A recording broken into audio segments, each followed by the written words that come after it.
કેનેડાના Toronto airport પર જ્યારે વિમાન ઉતરાણ કરી રહ્યું હતું ત્યારે બારીની બહાર દેખાતી બરફની ચાદર આરતી માટે કોઈ જાદુઈ દુનિયા જેવી હતી. લાલ ચટક પાનેતરમાં સજ્જ આરતીના ચહેરા પર એક અનોખી ચમક હતી, જે તેના ચહેરા પર રહેલા ઉત્સાહનું પ્રતિબિંબ હતી. તેના પિતા હરજીભાઈએ પોતાની આખી જિંદગીની મહેનતની કમાણી અને ખેતર ગીરવે મૂકીને જે રીતે આ લગ્ન કરાવ્યા હતા તે જોઈને આખા ગામમાં ચર્ચા થતી હતી કે નસીબ હોય તો આરતી જેવું. એરપોર્ટની બહાર નીકળતા જ કડકડતી ઠંડીનો પહેલો સ્પર્શ થયો ત્યારે આરતીને લાગ્યું કે આ ઠંડી તેના નવા જીવનનું સ્વાગત કરી રહી છે. પણ તેને ક્યાં ખબર હતી કે આ ઠંડક ધીરે ધીરે તેના લોહીને થીજવી દેવાની હતી. આરતીના પિતાએ જ્યારે દીકરીને વળાવી ત્યારે તેમની આંખોમાં આંસુ હોવા છતાં એક સંતોષ હતો કે તેમની લાડલી હવે 7 સમુદ્ર પાર એક એવા ઘરમાં જઈ રહી છે કે જ્યાં તેને ક્યારેય કોઈ વસ્તુની ખોટ નહીં પડે. આકાશના પિતાએ ફોન પર કરેલી વાતો અને મોકલેલા બંગલાના ફોટા જોઈને મધ્યમવર્ગીય હરજીભાઈ અંજાઈ ગયા હતા. આરતીએ પણ મનમાં હજારો સપના વણી લીધા હતા કે તે ત્યાં જઈને નોકરી કરશે અને પિતાનું કરજ ઉતારવામાં મદદ કરશે. તેને લાગતું હતું કે વિદેશની ધરતી એટલે માત્ર સુખ અને સમૃદ્ધિનો રસ્તો. જો કે એરપોર્ટથી ઘર સુધીની મુસાફરી દરમિયાન જ આરતીને કંઈક અજુગતું લાગવા માંડ્યું હતું. આકાશ જે લગ્ન પહેલાં ફોન પર કલાકો સુધી મીઠી મીઠી વાતો કરતો હતો તે હવે અત્યારે ગાડીમાં એકદમ શાંત અને ઉખડેલો જણાતો હતો. સાસુ અને સસરાના ચહેરા પર પણ એ હૂંફ નહોતી જે લગ્ન વખતે હતી. જેમ જેમ ગાડી શહેરના મુખ્ય ભાગથી દૂર અને એક જૂના શાંત વિસ્તારમાં પહોંચી તેમ તેમ આરતીના હૃદયના ધબકારા વધવા લાગ્યા. એક નાનકડું 2 રૂમનું મકાન જોઈને આરતીને લાગ્યું કે કદાચ આ કોઈ બીજું સ્થળ હશે. પણ જ્યારે આકાશે ત્યાં જ ગાડી રોકી ત્યારે આરતીના મનમાં પહેલીવાર ફાળ પડી. ઘરમાં પ્રવેશતાની સાથે જ જે સુખના મહેલ તેણે કલ્પનામાં ચણ્યા હતા તે મહેલ એક ક્ષણમાં ધ્વસ્ત થવા લાગ્યા. ઘરના ખૂણે ખૂણે ગંદકી અને અવ્યવસ્થા હતી. જે આલિશાન બંગલાના ફોટા બતાવવામાં આવ્યા હતા તે તો માત્ર છેતરપિંડી જ હતી. આરતી હજુ આ આઘાતમાંથી બહાર આવે તે પહેલાં જ સાસુએ તેને સંભળાવી દીધું કે અહીં ભારત જેવું નથી કે તું રાણી બનીને રહી શકશે. અહીં તો તારે જ બધું સંભાળવું પડશે.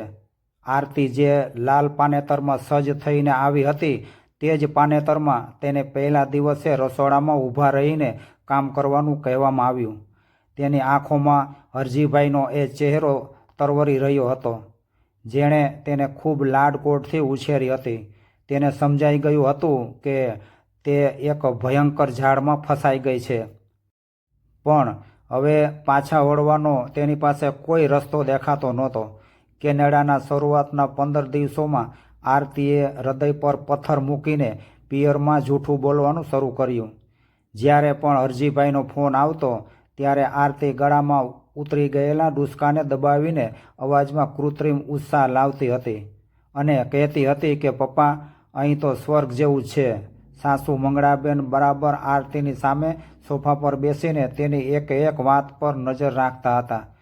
જો આરતી જરા પણ ભાવુક થાય તો મંગળાબેન તરત જ આંખના ઈશારે તેને ધમકાવતા.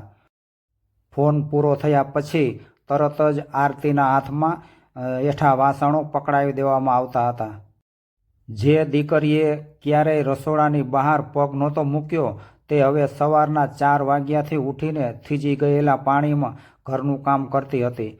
આરતીને મોટો આઘાત ત્યારે લાગ્યો કે જ્યારે તેને ખબર પડી કે આકાશ કોઈ બિઝનેસમેન નથી પણ એક લોખંડની ફેક્ટરીમાં હેલ્પર તરીકે કામ કરે છે.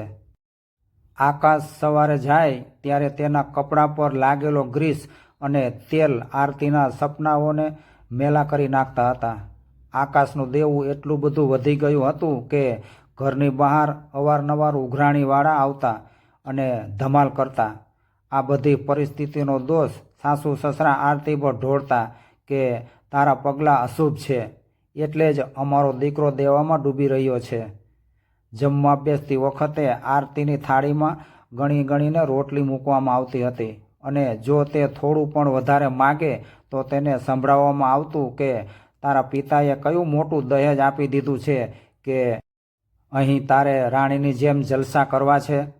ઘરની આલીશાન દિવાલો હવે આરતીને જેલ જેવી લાગતી હતી.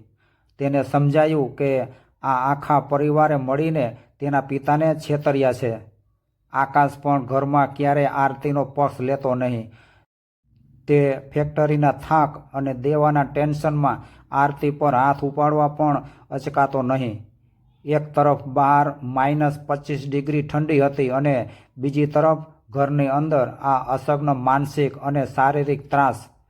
આરતી ઈચ્છતી હતી કે તે પિતાને બધું કહી દે, પણ અરજીભાઈએ તેને મોકલવા માટે જે દેવું કર્યું હતું તે વિચારીને તેનું કાળજું કંપી જતું હતું.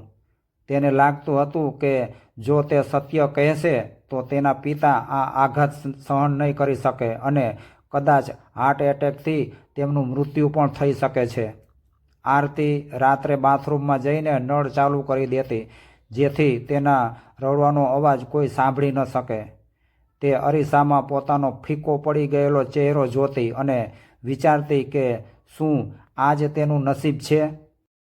દિવસભર મજૂરી જેવું કામ કર્યા પછી પણ તેને પૂરતી ઊંઘ પણ મળતી નહોતી, કારણ કે મોડી રાત સુધી તેણે સાસુના પગ દબાવવા પડતા હતા અને ઘરની સાફ સફાઈ કરવી પડતી હતી.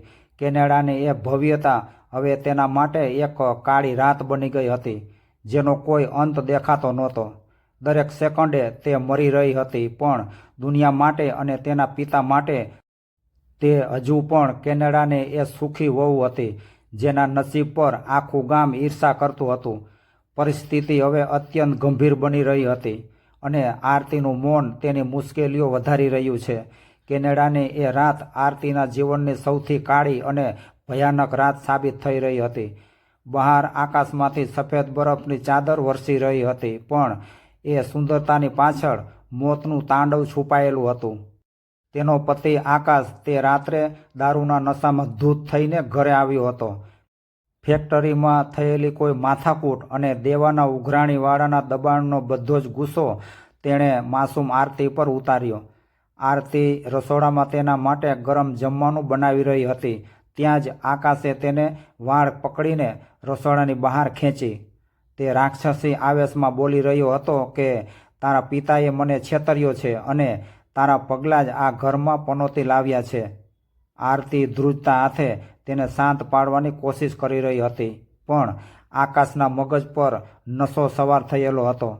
જ્યારે આરતીએ હિંમત ભેગી કરીને પોતાના પિતાને ફોન કરવાની કોશિશ કરી ત્યારે આકાશે ઝાપટ મારીને તેના હાથમાંથી ફોન ઝૂંટવી લીધો અને જોરથી જમીન પર પછડાયો.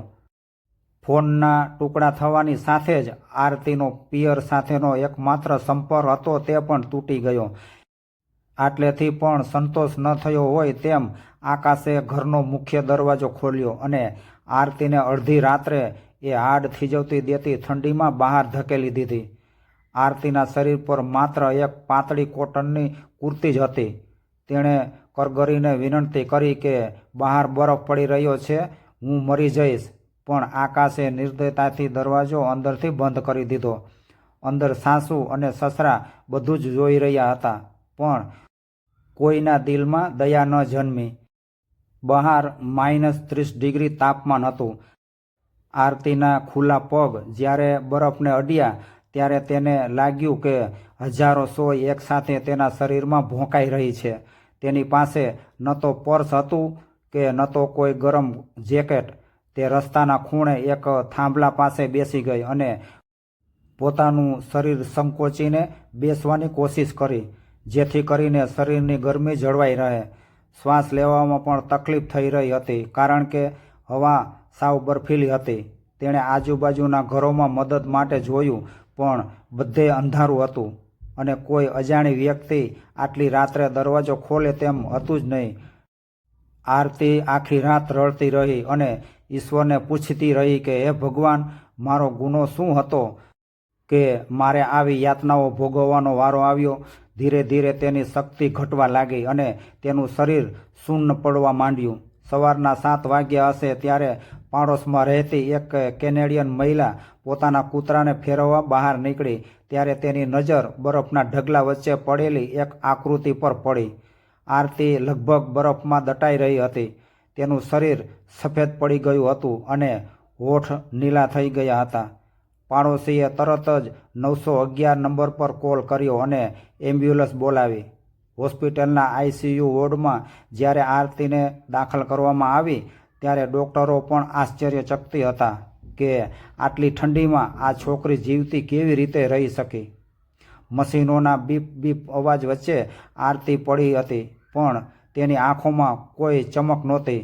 તેના શરીરમાં હજુ જીવતો હતો પણ હૃદય તૂટી ગયું હતું અને હવે તેને જીવન પ્રત્યે કોઈ આશા પણ રહી નહોતી. આરતી અત્યારે જીવન અને મરણ વચ્ચે ઝોલા ખાઈ રહી હતી. ભારતના એક નાના ગામમાં વસતા હરજીભાઈના ફોનની રિંગ વાગી ત્યારે તેમને અંદાજો પણ નહોતો કે કેનેડાથી આવતો આ અજાણ્યો કોલ તેમનું આખું વિશ્વ વિખેરી નાખશે. હોસ્પિટલના સોશિયલ વર્કરનો અવાજ જ્યારે કાને પડ્યો ત્યારે હરજીભાઈના હાથમાંથી પાણીનો લોટો છૂટી ગયો. જે દીકરીને સુખના સાગરમાં મોકલી હતી તે તો આજે મોત સામે લડી રહી હતી. હરજીભાઈએ ગામના લોકો પાસે હાથ ફેલાવ્યો અને પોતાની પાસે બચેલી છેલ્લી જમીન પણ વેચી દીધી જેથી તેઓ તાત્કાલિક કેનેડા પહોંચી શકે. વિમાનની મુસાફરી દરમિયાન તેમની એક એક સેકન્ડ વર્ષો જેવી લાંબી લાગતી હતી. તેઓ સતત ભગવાનને પ્રાર્થના કરી રહ્યા હતા કે મારી આરતીને કંઈ ન થાય. તે તો હજુ ફૂલ જેવી છે. ટોરન્ટોની હોસ્પિટલના સફેદ કોરિડોરમાં જ્યારે હરજીભાઈ દોડતા દોડતા પહોંચ્યા ત્યારે તેમનો શ્વાસ રૂંધાતો હતો. આઈસીયુના કાચના દરવાજા પાછળ નળીઓ અને મશીનો વચ્ચે ઘેરાયેલી આરતીને જોઈને હરજીભાઈના કાળજાના ટુકડા થઈ ગયા. જે આરતીના ચહેરા પર ગુલાબી આભા હતી તે આજે ફીકી અને નીલી પડી ગઈ હતી. તેના હાથ પગ પર ઠંડીને કારણે થયેલા જખમ સાફ દેખાતા હતા. હરજીભાઈ જે રૂમમાં દાખલ થયા કે તરત જ તેમનું ડૂસકું રૂકાઈ ગયું. તેઓ પથ્થર જેવી મક્કમતા રાખવા માંડ્યા હતા પણ પોતાની લાડલીની આ હાલત જોઈને તેમનું હૃદય પીગળી ગયું. તેમણે ધ્રુજતા હાથે આરતીનો બરફ જેવો ઠંડો હાથ પકડ્યો અને તેને ઢંઢોળવાની કોશિશ કરી પણ આરતીના પ્રતિભાવમાં માત્ર એક ખાલી નજર જ હતી. ત્યાં ઊભેલા વિદેશી ડૉક્ટરો અને નર્સો પણ આ કરુણ દ્રશ્ય જોઈને સ્તબ્ધ થઈ ગયા હતા. જો કે તેઓ ભાષા સમજતા નહોતા પણ એક પિતાનો આક્રંદ અને દીકરી પ્રત્યેનો પ્રેમ દુનિયાની કોઈ પણ ભાષાના બંધનથી પર હતો. નર્સની આંખોમાં પણ આંસુ આવી ગયા હતા કારણ કે તેણે જોયું હતું કે આ છોકરીએ આખી રાત જે પીડા સહન કરી હતી તે કોઈ સામાન્ય માણસ માટે અશક્ય હતી. હરજીભાઈ દીકરી આરતીના માથે હાથ ફેરવતા રહ્યા અને જૂની વાતો યાદ કરાવવા લાગ્યા કે બેટા જલ્દી ઊભી થઈ જા, આપણે આપણા વતનમાં પાછા જઈશું. પણ આરતીની આંખોમાં શૂન્યતા હતી. તેને લાગતું હતું કે હવે આ દુનિયામાં તેના માટે કંઈ જ બાકી રહ્યું નથી. એ સમયે આકાશ અને તેના ઘરવાળા હોસ્પિટલમાં દેખાયા પણ નહીં કારણ કે તેમને ડર હતો કે પોલીસ કેસ થશે જ. હરજીભાઈને જ્યારે જાણ થઈ કે આરતીને આખી રાત બરફમાં બહાર કાઢી મૂકવામાં આવી હતી ત્યારે તેમના દિલમાં આકાશ પ્રત્યે ગુસ્સો નહીં પણ એક પિતા તરીકેની લાચારી અને પસ્તાવો જન્મે છે કે શા માટે તેમણે પોતાની દીકરીને પારકા દેશમાં મોકલી. હોસ્પિટલનું એ વાતાવરણ એટલું બધું ગમગીન હતું કે ત્યાંથી પસાર થતો દરેક વ્યક્તિ થોડીક ક્ષણ માટે થંભી જતો હતો અને મનમાં વિચારતો કે કોઈ મનુષ્ય આટલો નિર્દય કેવી રીતે હોઈ શકે. આરતીના શ્વાસ ચાલી રહ્યા હતા પણ તેની જીવવાની ઈચ્છા સાવ મરી પરવારી હતી, જે હરજીભાઈ માટે સૌથી મોટું દુઃખ હતું. આરતીની હાલત જોઈને હરજીભાઈ સંપૂર્ણપણે ભાંગી પડ્યા હતા. હોસ્પિટલના એ એકાંત ઓરડામાં જ્યારે આરતીને સહેજ ભાન આવ્યું ત્યારે તેની નજર સામે ધૂંધળા ચહેરાઓ વચ્ચે પિતાનો પરિચિત ચહેરો દેખાયો. હરજીભાઈના હાથને પોતાના નબળા હાથથી પકડીને આરતીના સૂકા હોઠ ફફડ્યા અત્યંત ધીમા અવાજે તેણે માત્ર એટલું જ કહ્યું કે પપ્પા, મને માફ કરજો, હું તમને સુખ ન આપી શકી. આરતીને એ વાતનો રંજ હતો કે તેના કારણે પિતાની જિંદગીની મૂડી પણ ગઈ અને આબરૂ પર પણ સવાલ આવ્યા. આ સાંભળીને હરજીભાઈના હૃદયમાં જાણે વીજળી પડી હોય તેવો આઘાત લાગ્યો. તેમણે આરતીનો હાથ પોતાના માથે મૂક્યો અને હિબકે ચડતા કહ્યું કે બેટા, તું જીવતી છે એ જ મારું સૌથી મોટું સુખ છે. બાકી આ દુનિયાની કોઈ મિલકત તારાથી મોટી નથી. પિતાએ ત્યાં જ મક્કમ અવાજે વચન આપ્યું કે હવે તારે આ નરકમાં એક ક્ષણ પણ રહેવાનું નથી. આપણે અત્યારે જ આપણા વતનમાં પાછા જઈશું. પિતાના શબ્દોએ આરતીના હૃદયમાં એક નવી આશા જન્માવી. ધીરે ધીરે તેના શરીરમાં રિકવરી આવવા લાગી. પણ તેના મન પર જે જખમ લાગ્યા હતા તે અત્યંત ઊંડા હતા. હોસ્પિટલના બિછાનેથી જ આરતીએ નક્કી કર્યું કે તે હવે નબળા બનીને રહેશે નહીં, પણ આ અન્યાય સામે અવાજ ઉઠાવશે. કેનેડાની લોકલ પોલીસ અને વકીલોની મદદથી તેણે આકાશ અને તેના પરિવાર વિરુદ્ધ ઘરેલું હિંસા અને છેતરપિંડીનો કેસ દાખલ કરાવ્યો. જે સાસુ અને પતિ તેને કચરો સમજતા હતા, તેઓ જ્યારે જેલના સળિયા પાછળ ગયા ત્યારે આરતીને સાચો સંતોષ થયો. કાયદાકીય પ્રક્રિયા પૂરી થયા બાદ આરતી જ્યારે પિતા સાથે ભારત પરત ફરી ત્યારે એરપોર્ટ પર ઉતરતા જ તેણે પોતાના દેશની માટીને માથે ચડાવી. આજે આરતી એ જ ગામમાં છે જ્યાંથી તે પાનેતરમાં સજ્જ થઈને ગઈ હતી. પણ આજે તેની ઓળખ બદલાઈ ગઈ હતી. તે હવે માત્ર એક દીકરી નથી, પણ તે સામાજિક કાર્યકર છે જે વિદેશ જવા ઈચ્છતી દીકરીઓ અને તેમના માતા પિતાને જાગૃત કરે છે. તે લોકોને સમજાવે છે કે વિદેશના ડોલર અને ત્યાંની જાકમજોળમાં અંધ બનીને તપાસ કર્યા વગર જ પોતાની દીકરીઓને અજાણ્યા દેશમાં ન ધકેલો. આરતીની આ સંઘર્ષ ગાથા એ વાતની સાક્ષી પૂરે છે કે પથ્થર જેવી ઠંડીમાં પણ જો આત્મવિશ્વાસ જીવતો હોય તો માણસ ગમે તેવા તોફાનોમાંથી પણ બહાર આવી શકે છે. હરજીભાઈ આજે પણ ગર્વથી કહે છે કે મારી દીકરીએ હાર ન માની અને આજે તે સેકન્ડો બીજી દીકરીઓનું જીવન બચાવી રહી છે. મિત્રો, સમાજમાં જાગૃતિ લાવવાના આ પ્રયાસમાં સહભાગી બનવા માટે વિડીયોને લાઈક કરો અને ચેનલને સબસ્ક્રાઈબ કરવાનું ભૂલતા નહીં. આભાર. જય શ્રી કૃષ્ણ.